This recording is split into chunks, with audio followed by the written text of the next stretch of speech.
RPSC के इस paper में हम नेक्स्ट जो 105 तक हम सॉल्व कर चुके हैं, 106 नंबर क्वेश्चन एग्जैक्टली अपन सॉल्व करेंगे आज इस क्वेश्चन में। ठीक है, तो 106 नंबर क्वेश्चन कहता है कि स्कैटरिंग क्रॉस सेक्शन जो होता है for a coulombic potential using bore approximation कितना होता है। ठीक है, प्रोपोर्शनल टू साइन की पावर 4 थीटा होता है, या फिर इनवर्सली प्रोपोर्शनल होता है, या प्रोपोर्शनल टू साइन स्क्वायर होता है, या फिर वो इनवर्सली प्रोपोर्शनल। तो सिंपल देखो, चाहे कोलम्बिक पोटेंशियल का क्रॉस सेक्शन चाहे भले आप रदरफोर्ड स्कैटरिंग से निकालो, चाहे भले आप बोर अप्रोक्सीमेशन निकालो, वो हमेशा उसका आंसर हमेशा एक ही आता है। ठीक है, इसका देखो एग्जैक्टली मैंने डेरिवेशन क्लियरली करके रखा है। मैं आपको डेरिवेशन समझाऊंगा नहीं क्योंकि ये बहुत लंबा हो जाएगा, पर आप इसको एग्जैक्टली स्क्रीनशॉट ले लीजिए इसका आप और आप क्लियरली समझ लीजिए। मैं समझा देता हूँ पूरा आपको। ये एग्जैक्टली बोर अप्रोक्सीमेशन का फॉर्मूला है। इस बोर अप्रोक्सीमेशन के फॉर्मूले में वी जो आर है, यहाँ पर एग्जैक्टली आपको अपना कोलम्बिक पोटेंशियल रखना है। कोलम्बिक पोटेंशियल आपका एग्जैक्टली ये वाला है। ठीक है, इसको जब आप यहाँ अप्लाई करोगे यहाँ पर, तो जो भी आपका आर कैंसिल आउट हो जाएगा, ये दोनों कांस्टेंट्स हैं बाहर आ जाएंगे। ठीक है, और केवल ये आपका इंटीग्रेशन बचेगा। ठीक है, इस इंटीग्रेशन को सॉल्व करते ही आपका कोलम्बिक पोटेंशियल आपको फाइंड आउट हो जाएगा।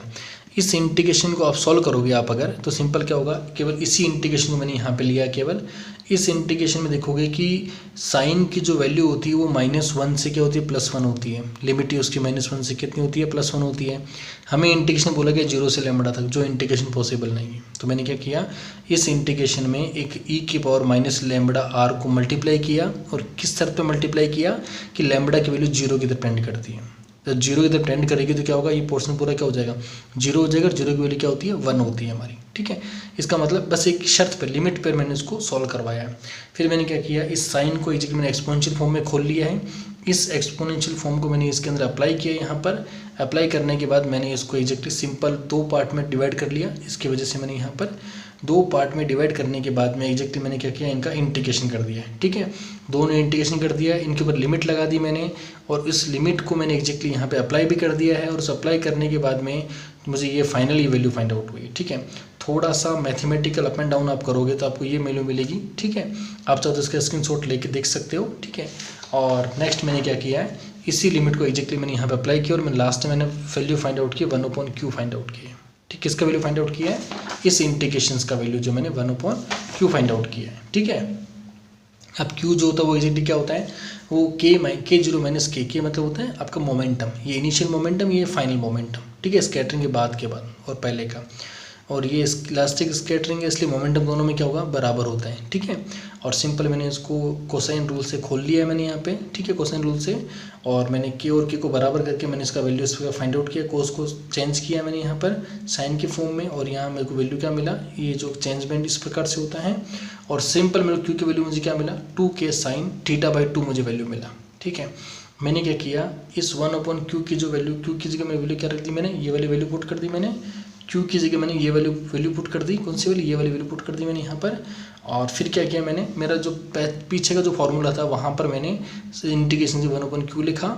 फिर उसको मैंने क्या किया, यहाँ पर मैंने उसको अप्लाई कर दिया। ठीक है, और यहाँ पे मैंने अल्फा लिखा, क्योंकि ये पूरा पोर्शन जो मैंने क्या मान लिया, अल्फा मान लिया। और यहाँ पे q की पावर क्या हो जाएगी, 4। क्यों, क्योंकि q² यहाँ भी है, और q यहाँ से स्क्वायर होके आएगा। इस q² की वैल्यू मैंने ये वाली पुट कर दी यहाँ पर।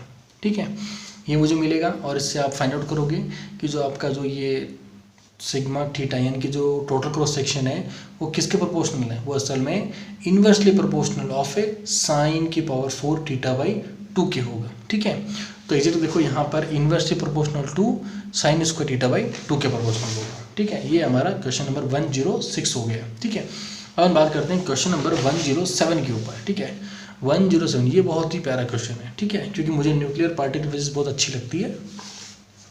अब देखो कि इसमें हमें याद करना है कि the spin and parity of a 7 and 15 according to nuclear shell model. Nuclear shell model के अकॉर्डिंग क्या होगा, देखो ये मैंने स्पष्ट तौर पे न्यूक्लियर सेल मॉडल लिख दिया आपके सामने।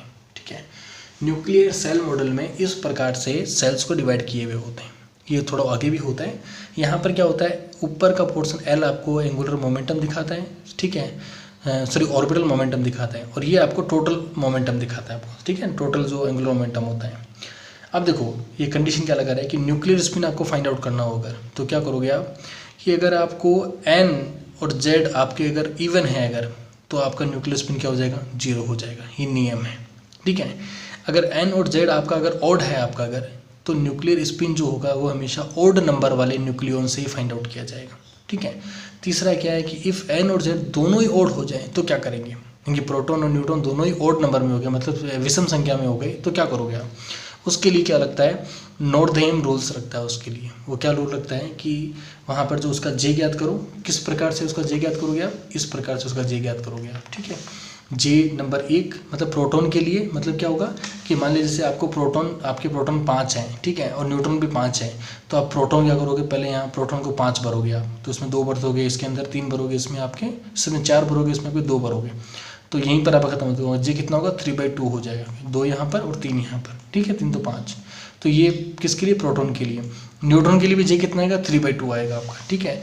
तो क्या करोगे उस प्रॉब्लम में, दोनों जे को जोड़ोगे और दोनों एल को, क्योंकि एल मतलब एस का एल क्या होता है 0 होता है, और पी सेल का एल क्या होता है 1 होता है, वो अगर इवन आता है तो J1 और J1 को घटा दो, वो आपका स्पिन हो जाएगा। और सिमिलर वही रूल वापस करना, अगर उसका जोड़ अगर ऑड होता है, अगर विषम संख्या होती है तो उसको जोड़ दो, वही उसका स्पिन हो जाएगा। और पैरिटी क्या होती है, हमेशा पैरिटी हमेशा प्रोडक्टिव होती है, मतलब गुणा में होती है। वो क्या होती है -1 की पावर l। ठीक है, l मतलब वही आपका ऑर्बिटल वाला। ठीक है। तो देखो अब अपना क्वेश्चन देखो क्या है, 7 and 15 है आपका, प्रोटॉन कितने हैं 7, न्यूट्रॉन कितने हैं 8। तो इनमें से पहले तो देखो दोनों सेम है क्या, नहीं है, दोनों ओड है ना, ओड कौन है, ओड प्रोटॉन है, तो मतलब प्रोटॉन से ही डिसाइड होगा इसका स्पिन डिसाइड होगा। तो 7 को बढ़ना स्टार्ट करते हैं, पहला 1s12 में क्या 2 बढ़ जाएगा, और इसमें क्या हो 3 बढ़ दो या 4 बढ़ दो, एक ही बात है, इसमें 4 बढ़ दोगे, इसमें 2 भरोगे, तो लास्ट अंक कितना रहेगा आपका 1p, जो 1p 1/2 में रहेगा आपका लास्ट। ठीक है। आप चाहो तो मैंने 3 भरा है, आप चाहो तो आपका 4 और 3 4 और आपका 2 भी बढ़ सकते हो आप। ठीक है। तो यहाँ 4 भर दोगे आप अगर, तो 4 × 2 कितना 6 होगा, और एक यहाँ चला जाएगा। ठीक है, क्लियर हो गया। तो यानी कि उसका जो L होगा वो कितना होगा 1 होगा, यानी कि जो L होगा वो कितना होगा 1 होगा। तो पैरिटी डिसाइड कैसे करोगे आप, पैरिटी मतलब -1 की पावर L होती है पैरिटी, तो L कितना है इसका 1 है आपका, तो 1 करते क्या हो जाएगा -1, तो पैरिटी कितनी आएगी -1 आएगी। अब क्या स्पिन डिसाइड करोगे, स्पिन क्या होती है हमेशा नीचे वाला होता है 1/2। ठीक है। तो स्पिन क्या हो गया इसका 1/2 हो गया, तो आंसर क्या होगा 1/2 की पावर माइनस, पैरिटी हमेशा ऊपर होती है हमेशा। ठीक है। तो ये एग्जैक्टली आपका इसका आंसर हो जाएगा, ये वाला है ना 1/2 माइनस हो जाएगा। अब देखो अपन चलते हैं 108 नंबर के ऊपर। ठीक है। क्वेश्चन में सर क्या कहता है कि in N type semiconductor if doping concentration is high then Fermi level at 0 kelvin. देखो ये थ्योरेटिकल क्वेश्चन है पूरा, ये मैंने इसको राइट डाउन कर दिया है। ठीक है। मेरे पास 2 प्रकार के बैंड होते हैं, कंडेंस बैंड और आपका वैलेंस बैंड, और फर्मी लेवल अधिकतर क्या होता है हमेशा उसके मिडिल के ऊपर होता है, लेकिन इनकी इम्प्योरिटी के बेसिस के ऊपर Fermi level up and down होते हैं। ठीक है। तो हमें क्या पूछा, देखो मैंने दोनों का एक्सप्लेन किया है, हमें पूछा है केवल एन टाइप के लिए, पर मैंने दोनों का एक्सप्लेन किया है। At 0 kelvin Fermi level EF से कहते हैं। ठीक है। Lies between the conduction band and the donor level for N type semiconductor, यानी एन टाइप सेमीकंडक्टर के लिए फर्मी लेवल कहाँ होता है, डोनर लेवल और कंडक्शन बैंड के बीच में होता है।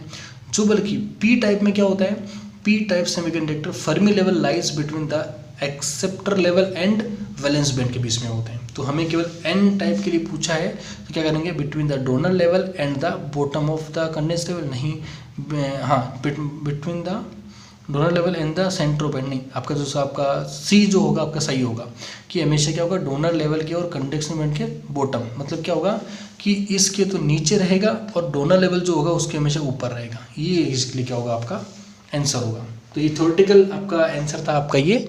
तो अपन क्वेश्चन नंबर 109 पे बात करते हैं कि the Fermi selection rule for beta decay. देखो सिलेक्शन रूल जितने भी होते हैं नहीं आपको याद रखने पड़ते हैं, इनका कोई थ्योरेटिकल बैकग्राउंड नहीं होता है हमेशा।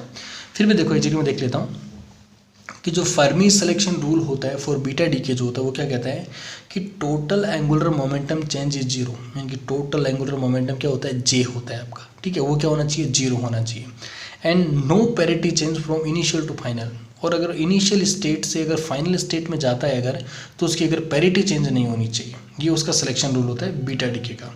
तो द डेल्टा J क्या होना चाहिए 0 होना चाहिए, मतलब टोटल एंगुलर क्या होना चाहिए 0 होना चाहिए, और पैरिटी चेंज भी क्या होना चाहिए आपका 0 होना चाहिए। तो कोई एग्जैक्टली अपन इसको मिलाते हैं तो डेल्टा J = 0 और पैरिटी आपका 0, ये एग्जैक्टली आपका इसका आंसर होगा। ठीक है। अब हम बात करते हैं क्वेश्चन नंबर 110 के ऊपर। तो देखो 110 नंबर क्वेश्चन जो है वो एग्जैक्टली साइकोलॉजी का क्वेश्चन है। अपन चलते हैं हमारे फिजिक्स के क्वेश्चन के ऊपर। तो फिजिक्स के क्वेश्चन जो नेक्स्ट स्टार्ट हो रहे हैं वो क्वेश्चन स्टार्ट हो रहे हैं 140 से हमारे नेक्स्ट क्वेश्चन स्टार्ट हो रहे हैं, ठीक है। तो 140 पे बात करूँ अगर, तो 140 क्वेश्चन क्या है कि which of the following pair does not have same dimension, इनके कौन कौन सा जो पेयर इनमें है वो सेम डायमेंशन नहीं रखता है। तो नंबर 1 है वर्क एंड एनर्जी। चलो अपन सॉल्व करते हैं। देखो ये वर्क है, ये एनर्जी है मेरे पास, ठीक है। वर्क क्या होता है, फोर्स इंटू डिस्प्लेसमेंट होता है, ठीक है। तो फोर्स का क्या लिखते हैं, एम ए लिखते हैं, डिस्प्लेसमेंट एस होता है। एम का क्या लिखते हैं, सिंपल एम लिखते हैं, और ए एक्सेलेरेशन क्या होता है, एल अपॉन टी स्क्वायर, ठीक है ना। और ये डिस्टेंस क्या होती है, एल होती है, ये डायमेंशन बनेगा। एनर्जी का क्या होता है, हाफ एम वी स्क्वायर होता है, और ये एम होगा, और ये वी का क्या होता है, एल अपॉन टी होता है, और स्क्वायर हो जाएगा, ये इसका डायमेंशन बनेगा। दोनों का डायमेंशन चेक करो, ये बराबर होता है, क्योंकि वर्क एनर्जी थ्योरम भी होती है, ठीक है। वर्क इक्वल टू एनर्जी होता है। सेकंड चेक करते हैं प्लांक कांस्टेंट में और एंगुलर मोमेंटम में। प्लांक कांस्टेंट सिंपली क्या होता है, वो आपको फॉर्मूला बताया ना, E is equal to H nu वाला, ठीक है। तो वहाँ से एच क्या आएगा, एच जो होगा ये, हाँ, E is equal to H nu लिख लो, और जो ये फ्रिक्वेंसी होती है न्यू, उसको क्या लिखोगे, सी अपॉन लैम्बडा लिख सकते हो आप, ठीक है। तो सिंपल क्या होगा, एच की वैल्यू क्या आएगी हमारी, ई लैम्बडा अपॉन सी, यहाँ से ले लेना, ठीक है ना, ई लैम्बडा अपॉन सी ले लेना। सिंपल ई की वैल्यू क्या होती है, ऊपर वाले से ले लेना, ये वाला वैल्यू ले लेना यहाँ पे। लैम्बडा लेंथ होती है, और सी क्या होती है, वेलोसिटी होती है, मतलब लेंथ अपॉन टाइम। सॉल्व करोगे तो ये वाला आएगा। एंगुलर मोमेंटम होता है, वो सिंपल फार्मूला क्या होता है, L equal M V R. Formula आप कोई भी यूज़ ले सकते हो, ठीक है। एम वी का क्या होता है, एल बाई टी, और एल आर का क्या होता है, एल होता है। अब देखोगे ये दोनों क्या आ रहे हैं आपके, सेम आ रहे हैं, मतलब ये भी सही है आपका। अब हम बात करते हैं नंबर 3 के ऊपर चल के, ठीक है। नंबर 3 जो है आपका वो एग्जैक्टली इस प्रकार है, ठीक है। नंबर 3 है आपका एंगुलर वेलोसिटी। तो आपका लीनियर वेलोसिटी क्या होती है, V is equal to R omega होती है, ठीक है। एंगुलर वेलोसिटी क्या होती है, वी अपॉन आर होता है। तो वी का क्या होगा, एल अपॉन टी, और आर का क्या 1 अपॉन एल होगा। तो इसका मतलब क्या आएगा, एल जीरो कैंसिल, ये कहेगा टी इनवर्स हो जाएगा, ठीक है। तो M zero L zero T inverse होगा। फ्रिक्वेंसी भी क्या होती है, 1 अपॉन टाइम होती है, मतलब टी इनवर्स, ये दोनों क्या हो गए, सेम हो गए। फोर्थ पे चलते हैं, ठीक है। टॉर्क पे चलते हैं। टॉर्क क्या होता है, फोर्स मल्टीपल आर होता है, ठीक है। फोर्स का आप सिंपल लिख लोगे आप, एम एल टी स्क्वायर, ए है ये, ठीक है, और डॉट आर का होगा, ये इसका बनेगा टॉर्क का। और इम्पल्स क्या होता है, force multiply with respect to time. तो एफ गुना टी होगा। आप ये करोगे तो क्या, इन दोनों डायमेंशन को चेक करो आप, ये दोनों डायमेंशन अलग अलग हैं आपके, ठीक है। इसका मतलब क्या, 4 आंसर आपका सही होगा, ठीक है। तो अपन अब देखते हैं क्वेश्चन नंबर 41 पे बात करते हैं, ठीक है। 41 में एग्जैक्टली डायमेंशन वाला क्वेश्चन है हमारा, वो क्या है कि force is given by F is equal to A T plus B T square where T is time, the dimension of A and B are. तो डायमेंशन देखना है ए और बी का आपको, अगर तो सिंपल देखो एग्जैक्टली ये आ जाओ यहाँ पर, जो एफ होगा वो क्या होगा, एग्जैक्टली ए और T plus B T square दिया हुआ है।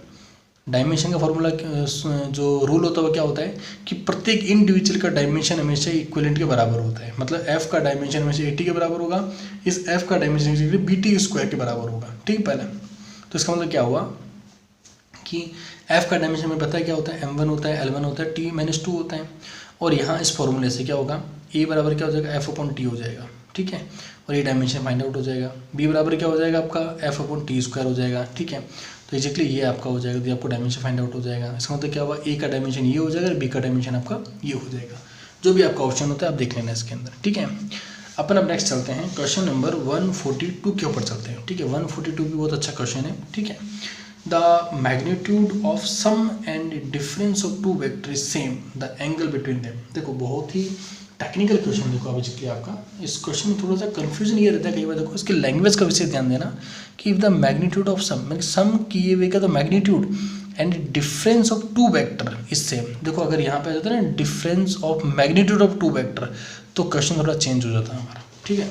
देखो जो इसने कहा मैंने वो कर दिया है, ठीक है। मेरे पास वेक्टर है, ए एंड बी वेक्टर है। क्वेश्चन कहता है कि ए और बी वेक्टर का जोड़ का मैग्नीट्यूड जो है वो बराबर है किसके, ए और माइनस बी, यानी दोनों वेक्टर के माइनस के मैग्नीट्यूड के बराबर है। ये मेरा क्वेश्चन खुद मुझे कहता है।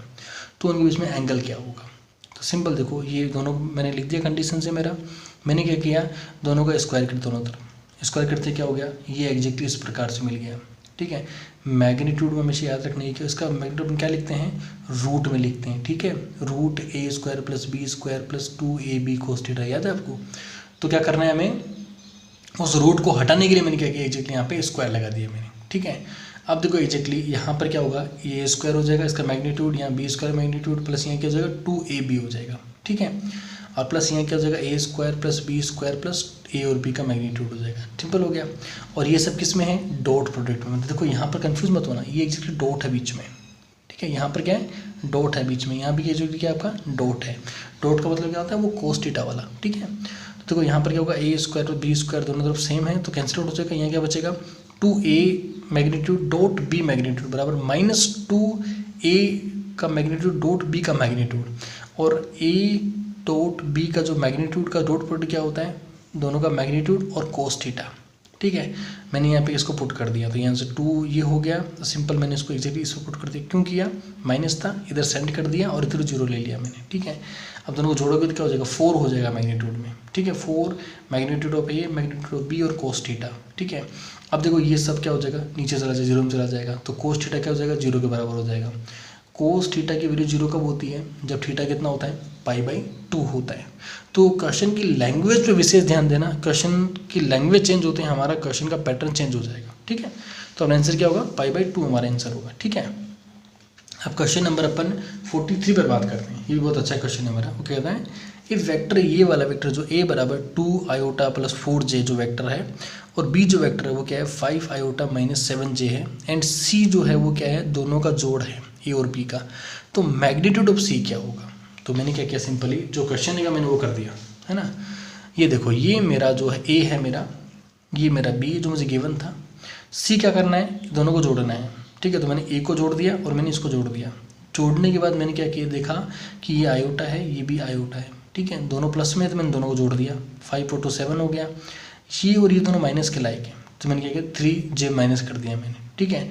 अब क्या है, इसका मैंने मैग्नीट्यूड निकालना है मेरे को, तो मैंने दोनों को क्या कर दिया, मैग्नीट्यूड कर दिया। मैग्नीट्यूड क्या होता है, मैंने आपको बताया था ना, क्या होता है हमेशा, रूट होता है हमेशा, ठीक है। तो मैग्नीट्यूड क्या होगा बेसिकली आपका, कि a और b का माइनस का मैग्नीट्यूड क्या होता है हमेशा, √a² plus b² minus 2ab और vector product of unit vector, ठीक है, जो भी अगर i और j जो भी है, ठीक है। तो देखो c का जो वेक्टर होगा वो क्या होगा बेसिकली, √7² प्लस 3² माइनस 7.3.i.j, मतलब अगर a जो वेक्टर है वो i डायरेक्शन में है, आपको भूलना मत, ये देखो ये किस में है, ये i डायरेक्शन में, ये आपका j डायरेक्शन में है। तो पहले तो क्या होगा, जब इस 7 का स्क्वायर होगा तो क्या होगा, 7 का स्क्वायर और आयोटा का स्क्वायर, मतलब आयोटा का डॉट प्रोडक्ट आयोटा के साथ, वो क्या होगा एक्चुअली 1 होता है। तो मैंने इसको यहाँ पे इग्नोर कर दिया था। जे का खुद के साथ डॉट प्रोडक्ट क्या होता है, एक्चुअली का 1 होता है, मैंने इसको इग्नोर कर दिया था। लेकिन यहाँ पे इग्नोर नहीं कर सकते, यहाँ पे क्या होगा, आई का डॉट प्रोडक्ट जे के साथ, आई का डॉट प्रोडक्ट जे के साथ होगा, तो वो क्या होता है, 0 होता है, तो ये पोर्शन गायब हो जाएगा। तो 7 का क्या होगा, 49 प्लस 9 होगा, तो वो क्या होगा 58, √58 इसका एक्चुअली आंसर होगा, ठीक है। तो मैग्नीट्यूड ऑफ सी जो होगा एक्चुअली होगा 58 होगा, √58 आपका, ठीक है। अब देखो 144 का अपन एक्जैक्टली इसका आंसर देखते हैं, ठीक है। 144 पर बहुत ही कॉन्सेप्ट से क्वेश्चन है, बहुत से बंदों ने क्वेश्चन गलत किया है बहुत ही जल्दबाजी के अंदर, जो बल्कि इतनी जल्दबाजी क्वेश्चन था नहीं है। क्वेश्चन है कि इन 1 सेकेंड, किसी 1 सेकेंड में particle goes from A to B, यानी कि ए से बी तक पार्टिकल गया, ठीक है, move in a semi circle, इस सेमी सर्कल में घूमते हुए गया, और रेडियस 1 मीटर, और इसकी रेडियस कितनी है, 1 मीटर है, ठीक है। तो the magnitude of average velocity क्या होगा, ठीक है। अब देखो एक्चुअली हुआ क्या, बहुत बंदों ने क्या किया कि जो ये क्वेश्चन दिया था इसमें इन्होंने ये मान लिया कि ये सेमी सर्कल अगर उसको पूरा कर दे तो क्या हो जाएगा, पूरा सर्कल हो जाएगा। तो ये हाफ पार्ट कितना हुआ, ये तो पूरा तो क्या होता 2πr होता, और हाफ कितना होगा, πr होगा, ठीक है। और क्या किया है कि उस पाथ को इन्होंने πr मान करके, और वेलोसिटी का मतलब क्या होता है, डिस्टेंस अपॉन टाइम, डिस्टेंस कितना हुआ πr हुआ, और टाइम कितना हुआ 1 सेकेंड हुआ। तो उन्होंने क्या किया, उसको रेडियस भी कितनी थी, 1 दी हुई थी, तो सिंपल सब ने क्या किया, उसका पाई आंसर लेकर के और एग्जैक्टली क्या किया, 3.14 मीटर पर सेकेंड इसका आंसर कर दिया इन्होंने सब ने। ये गलती किया वहाँ पे, लेकिन इस क्वेश्चन की लैंग्वेज पे किसी ने ध्यान नहीं दिया। क्वेश्चन की जो लैंग्वेज कहती है वो लैंग्वेज क्या कहती है कि मैग्नीट्यूड ऑफ एवरेज वेलोसिटी पूछा गया था, ना कि स्पीड पूछा गया था आपसे, ठीक है। और एवरेज वेलोसिटी आपसे पूछा गया था, और वेलोसिटी क्या होती है हमेशा, टोटल डिस्प्लेसमेंट नॉट डिस्टेंस। ये इस बात का ध्यान देना, डिस्टेंस नहीं पूछी थी आपसे, आपसे वेलोसिटी पूछी थी। तो टोटल डिस्प्लेसमेंट, डिस्प्लेसमेंट क्या होता है, किसी भी 2 पॉइंट के बीच में मिनिमम डिस्टेंस होती है। तो देखो एग्जैक्टली ये इसका आर कितना है, 1 मीटर है, ठीक है। तो ये भी कितना होगा, ये इसकी रेडियस मतलब 1 मीटर होगा, ये भी कितना होगा 1 मीटर होगा। तो टोटल डिस्प्लेसमेंट ए से 0 से बी कितना होगा 1 + 1 = 1, और यह टोटल टाइम कितना लगा 1 सेकेंड लगा, तो 2 मीटर पर सेकेंड इसका आंसर होगा। बस एक छोटी सी लैंग्वेज के कारण है ना हमारा क्वेश्चन गलत हो गया। यहाँ अगर आता ना कि एवरेज स्पीड पूछता आपसे अगर, तो आप सही थे कि इस बात से आप आते। ठीक है, कोई बात नहीं, अपन ने इस क्वेश्चन को देख लिया है। अपन क्वेश्चन नंबर देखेंगे 145 क्वेश्चन देखेंगे। ठीक है, तो 145 नंबर क्वेश्चन जो हमारा वो क्या है, देखो एग्जैक्टली वो है कि for a projectile the relation between maximum height and time of flight is given by, देखो हाइट का और मैक्सिमम टाइम का रिलेशन दिया है इन्होंने h = nt²। The value of n की वैल्यू क्या होगी, देखो सिंपल, जिसको फॉर्मूला याद था उसने सॉल्व कर दिया इसको। ठीक है, जिससे मेरी प्रकार, तो सिंपल हाइट का फॉर्मूला इन्होंने क्या दिया है, h = nt² दिया है। हाइट का फॉर्मूला सिंपली ये होता है, ठीक है, v0 होता है इनिशियल वेलोसिटी, और sin थीटा इनका स्क्वायर/2g होता है। और मैक्सिमम टाइम का फॉर्मूला क्या होता है, वो सिंपली होता है 2v0 sin थीटा g होता है। इन दोनों में मैंने रिलेशन फाइंड आउट किया, और मैंने क्या फाइंड आउट किया कि v0 sin थीटा जो है वो किसके बराबर होगा, g इधर मल्टीप्लाई कर दो, t नीचे लिया, मतलब t/2.g होगा। ठीक है, अब देखो एग्जैक्टली इस वैल्यू को पुट करूँगा यहाँ पे ले जा करके। ठीक है, देखो h बराबर v0 sin थीटा की वैल्यू क्या लिखी मैंने, t.g/t लिख दी। ठीक है, और इसको स्क्वायर कर दिया, 2g कर दिया। जब सॉल्व किया तो क्या आया, t² g² 4/2g आया। जो भी कैंसिल आउट होता है कैंसिल कर दो, और क्या आएगा h = g/8t² होगा। ठीक है, तो यानी कि ये फॉर्मूला हमारा बनता है, और ये फॉर्मूला हमारी जो क्वेश्चन में दिया है, दोनों को मैच करोगे तो n की वैल्यू कितनी आएगी, g/8n की वैल्यू आएगी। तो ठीक है, बहुत ईजी क्वेश्चन था, जिसको फॉर्मूला पता था वही क्वेश्चन ये कर पाया। ठीक है, अपन बात करते हैं क्वेश्चन नंबर 46 की बात करते हैं। ठीक है, क्वेश्चन नंबर 46 कहता है कि कंसीडर द फॉलोइंग स्टेटमेंट। तो स्टेटमेंट है पहला, अस्ट्रेशन है पहला, आपका तथ्य है पहले क्या दिया हुआ है, a table cloth can be pull from a table without dislodging the disc. ये बात सही है कि आपने वो जड़त्व का नियम पढ़ा हुआ भाई, किसी भी ग्लास के ऊपर अपन एक कागज़ का टुकड़ा रखते हैं, उसके ऊपर अपन एक सिक्का रखते हैं और कागज़ को मारते हैं तो क्या सिक्का उसके नीचे गिर जाता है, तो बल्कि सिक्का मूव नहीं करता है। क्यों, मोमेंट ऑफ मतलब जड़त्व के नियम के कारण, मोमेंट ऑफ इनर्शिया के कारण। ठीक है, सेकंड क्या है, to every action there is an equal and opposite reaction of the statement. मतलब कि ये न्यूटन का थर्ड नियम है कि इक्वल एंड अपोजिट रिएक्शन वाला सिस्टम होता है। ठीक है, आप जितना कार्य आगे करोगे उतना कार्य आपको बैक साइड मिलेगा आपको। ये कह रहा है कि A is true R is false, नहीं, दोनों स्टेटमेंट सही है आपके, ये भी सही है और ये भी सही है, तो ये प्रश्न गलत हो गया। दूसरा A is false but R is true, नहीं, दोनों सही है। Both A and B are true, ये बात सही है, दोनों सही है हमारे। And R is the correct explanation of A, नहीं, आर का जो ए का एक्सप्लेनेशन आर नहीं है, क्योंकि आर तो क्या है, न्यूटन की थर्ड लॉ है, जो बल्कि ए क्या है, न्यूटन का फर्स्ट लॉ है। ठीक है, तो क्या होगा एग्जैक्टली, ये जो होगा ना आपका ये सी, वो आपका एग्जैक्टली सही होगा। ठीक है, यानी कि जो आपका ए है, जो तथ्य है आपका, वो क्या है, वो लॉ ऑफ इनर्शिया है, जिस जड़त्व का नियम कहते हैं। और जो आर है वो क्या है आपका, थर्ड लॉ है न्यूटन का, एक्शन एंड रिएक्शन वाला है। लेकिन दोनों में कोई रिलेशन नहीं है, यानी कि ये इसका रीजन नहीं है। ठीक है, अब बात करते हैं क्वेश्चन नंबर 47 की बात करते हैं। ठीक है, हमारे 4 क्वेश्चन और दिए हैं। ठीक है, क्वेश्चन नंबर 47 कहता है कि a 50 kg horse pull a cart of 1500 kg along a level road with an acceleration of 1 मीटर/सेकंड²। यानी कि कोई घोड़ा है जो कि उसका खुद का वजन कितना है, 500 किलोग्राम है, और वो एक कार्ट यानी कि एक वो बगी को खींच रहा है जिसका वजन 1500 किलोग्राम है। ठीक है, और वो जो एक्सेलरेशन लगा रहा है रोड के ऊपर वो कितना है, 1 मीटर/सेकंड² है। ठीक है, if the coefficient of the sliding friction is 0.2, अगर स्लाइडिंग फ्रिक्शन 0.2 है तो the force exerted by the surface on the horse, surface द्वारा हॉर्स पर कितना बल लगाया जा रहा है। ठीक है, इसको सोल्व करने की, देखो एग्जैक्टली मैंने इसको एग्जैक्टली इस पर लिख दिया, मैंने यहाँ पे पूरा सॉल्यूशन मैंने लिखा है इसका, कि मास ऑफ फोर्स कितना है हमारा 500 kg है, जिससे मैंने स्मॉल एम ले लिया। मास ऑफ कार्ट कितना है, वो 1500 kg में कैपिटल एम ले लिया, और मैंने एम डेस के लिए दोनों को जोड़ दिया। ठीक है, टोटल मास हो गया सिस्टम का। ठीक है, एक्सेलरेशन क्या है आपका, 1 मीटर/सेकंड² है। ठीक है, तो और फ्रिक्शनल ऑफ कोफिशिएंट कितना है, स्टैटिक फ्रिक्शन, ठीक है, 0.2 है आपका। अब देखो the force exert by the surface on horse, language का ध्यान रखना। देखो अगर हॉर्स अगर अलग फोर्स एग्जर्ट करता बगी पर तो अलग फॉर्मूला बनता है। ठीक है, यहाँ क्या है कि the force exerted by the surface on the horse, वो कितना होगा, वो किसके बराबर होगा, वो हमेशा होगा total acceleration force plus friction, ये दोनों मिला करके सरफेस के ऊपर, सरफेस फोर्स के ऊपर बल लगाएगा। ठीक है, तो देखो जो टोटल फोर्स होगा वो क्या होगा, टोटल एक्सेलेरेशन ऑफ फोर्स होगा, मतलब क्या हुआ एम ए, और टोटल एम कितना है, एम डेस मतलब दोनों को जोड़ के एम, ठीक है, प्लस फ्रिक्शनल जो पोर्शन ऑफ फोर्स होगा वो क्या होगा, वो होगा म्यू, जो कि आपका फ्रिक्शनल है आपका, और एम डेस मतलब टोटल आपका मास, और आपका जी मतलब आपका ग्रेविटी।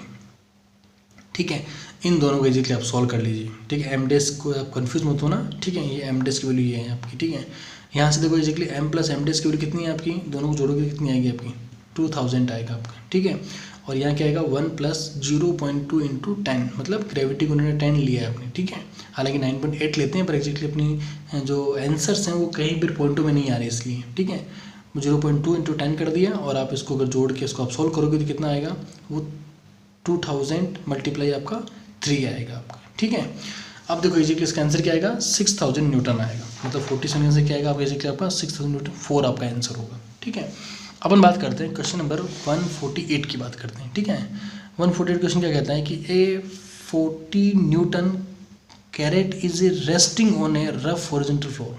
कोई कैरेट है जो कि उसके ऊपर 40 न्यूटन का बल है और वो स्थिर है, मतलब हॉरिजॉन्टल पर। ठीक है, at 12 newton horizontal force is then apply to it, और कोई 12 न्यूटन हॉरिजॉन्टल फोर्स उसके ऊपर क्या किया गया, अप्लाई किया गया है। ठीक है, if the coefficient of frictions US मतलब स्टैटिक फ्रिक्शन, उसको रोके रखने के लिए फ्रिक्शन कितना है 0.5 है, and U K kinetic friction कितना है 0.4 है। ठीक है, the magnitude of the friction force on the cast, तो मैग्नीट्यूड हो किसका, फ्रिक्शन फोर्स का मैग्नीट्यूड क्या होगा उस कैरेट के ऊपर। ठीक है, तो सिंपल देखो एग्जैक्टली ये जो क्वेश्चन है ना बहुत ही माइंडेड क्वेश्चन था एक्चुअली। देखो ये बहुत कम लोग इसको सही कर पाए होंगे, क्योंकि देखो इसमें देखो वेट ऑफ कैरेट कितना दिया हुआ है 40 न्यूटन। वेट ऑफ कैरेट का मतलब है कि जो कैरेट वहाँ ओरिजिन पे रखा गया है वहाँ पे, तो उसके ऊपर नीचे को लगने वाला बल होगा वो कितना होगा 40 न्यूटन होगा। ठीक है, फोर्स कितना अप्लाई किया गया है 12 न्यूटन अप्लाई किया गया है। ठीक है, और स्टैटिक फ्रिक्शन कितना दिया गया आपको 0.5 दिया गया है, और काइनेटिक फ्रिक्शन क्या दिया गया आपको 0.14 दिया गया आपको। ठीक है,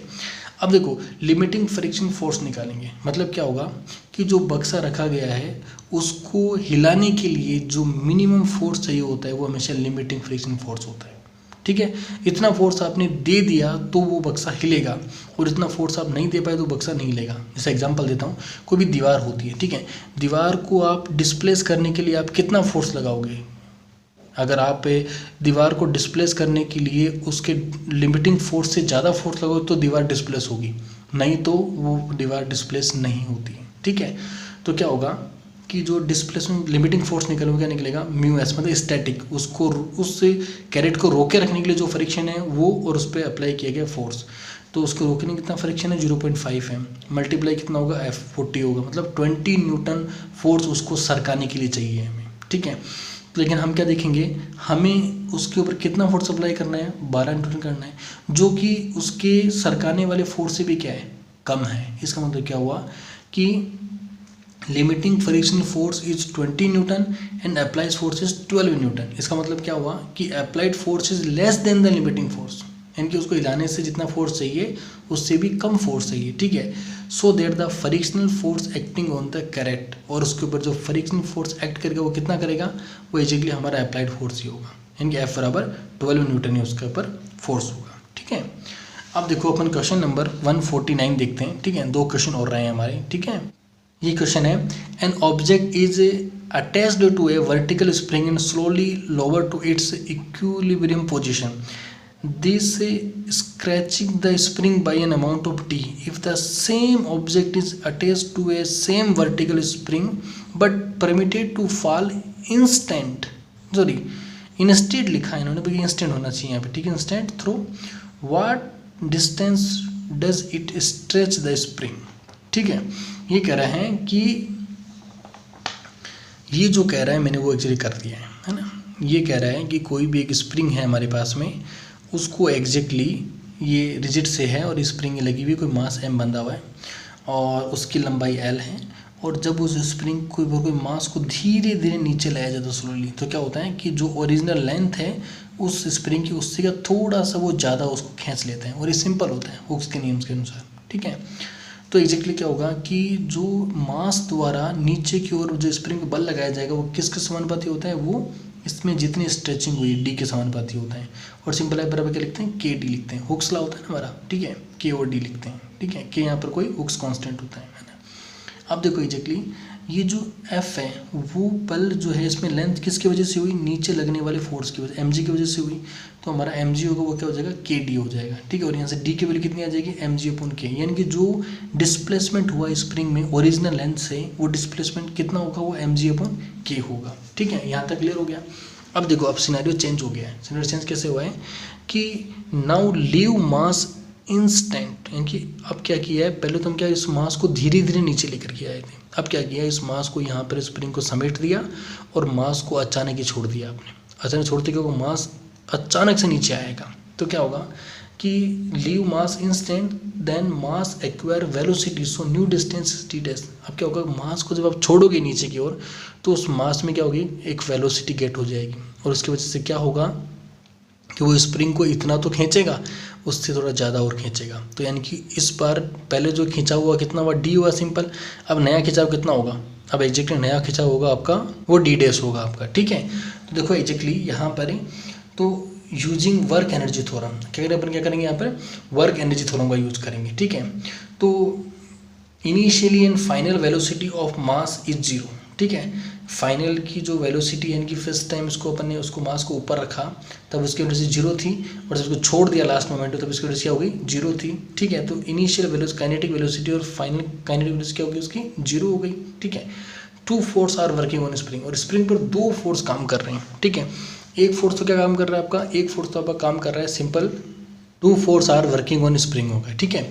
तो पहला फोर्स तो क्या होगा स्प्रिंग के ऊपर, जो फोर्स स्प्रिंग को नीचे की ओर लाएगा, ठीक है। और दूसरा क्या होगा, जो ग्रेविटी उसके ऊपर लगेगी, सिंपल, ठीक हो गया। मतलब क्या हुआ कि जो वर्क होगा वो दो होगा, एक तो ग्रेविटी कारण होगा और एक स्प्रिंग का फोर्स होगा आपका, ठीक है। तो देखो ऐसे कि मैंने यहाँ पे लिख दिया है, जो एक तो होगा आपका एम जी और डी डैश, इनकी स्प्रिंग में जितना खिंचाव हुआ, और -1/2 एम डी डैश स्क्वायर। क्यों, ये क्यों हुआ, क्योंकि ये पोटेंशियल एनर्जी वाला है, ठीक है। होता है ना आपका 1/2 के एक्स स्क्वायर, तो एक्स क्या होता है आपका वहाँ पे डिस्प्लेसमेंट होता है, तो यहाँ पे क्या होगा माइनस मतलब नीचे की ओर आ रहा है, ठीक है। 1/2 M D dash square equal to 0 हो जाएगा आपका, ठीक है। अब सिंपल क्या किया, इस इक्वेशन को सिंपली आप सॉल्व कर दीजिए, ठीक है। और डी डैश मतलब कि जो स्प्रिंग में खिंचाव आया है वो खिंचाव एग्जैक्टली आप नोट कर सकते हो, ठीक है। अब देखो एग्जैक्ट वो कितना आया, D dash equal to 2d आएगा, मतलब ओरिजिनली जो स्लो मोशन में लाया गया जो खिंचाव होगा उससे एग्जैक्टली क्या होगा वो डबल होगा, ठीक है। अब देखो एग्जैक्टली अपन ने क्वेश्चन नंबर लास्ट क्वेश्चन है अपना 50, ठीक है। उस क्वेश्चन को अपन देख लेते हैं, वो क्या है कि force F equal to 5 iota plus 3J plus 2K, ठीक है, newton is applied to on a particle which displaced it from origin to point R -C plus 2 iota metre, the work done on the particle is, ठीक है। ये बहुत ही simple question है आपका।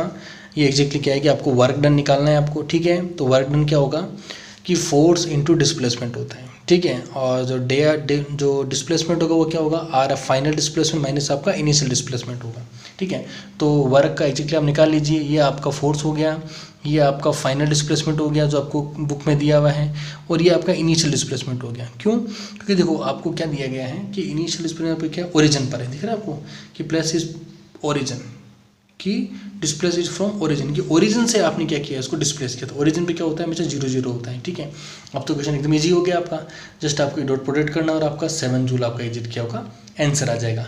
तो exactly इस आरपीएससी के इस पूरे पेपर को अपने कुछ पार्ट्स में सॉल्व किया है।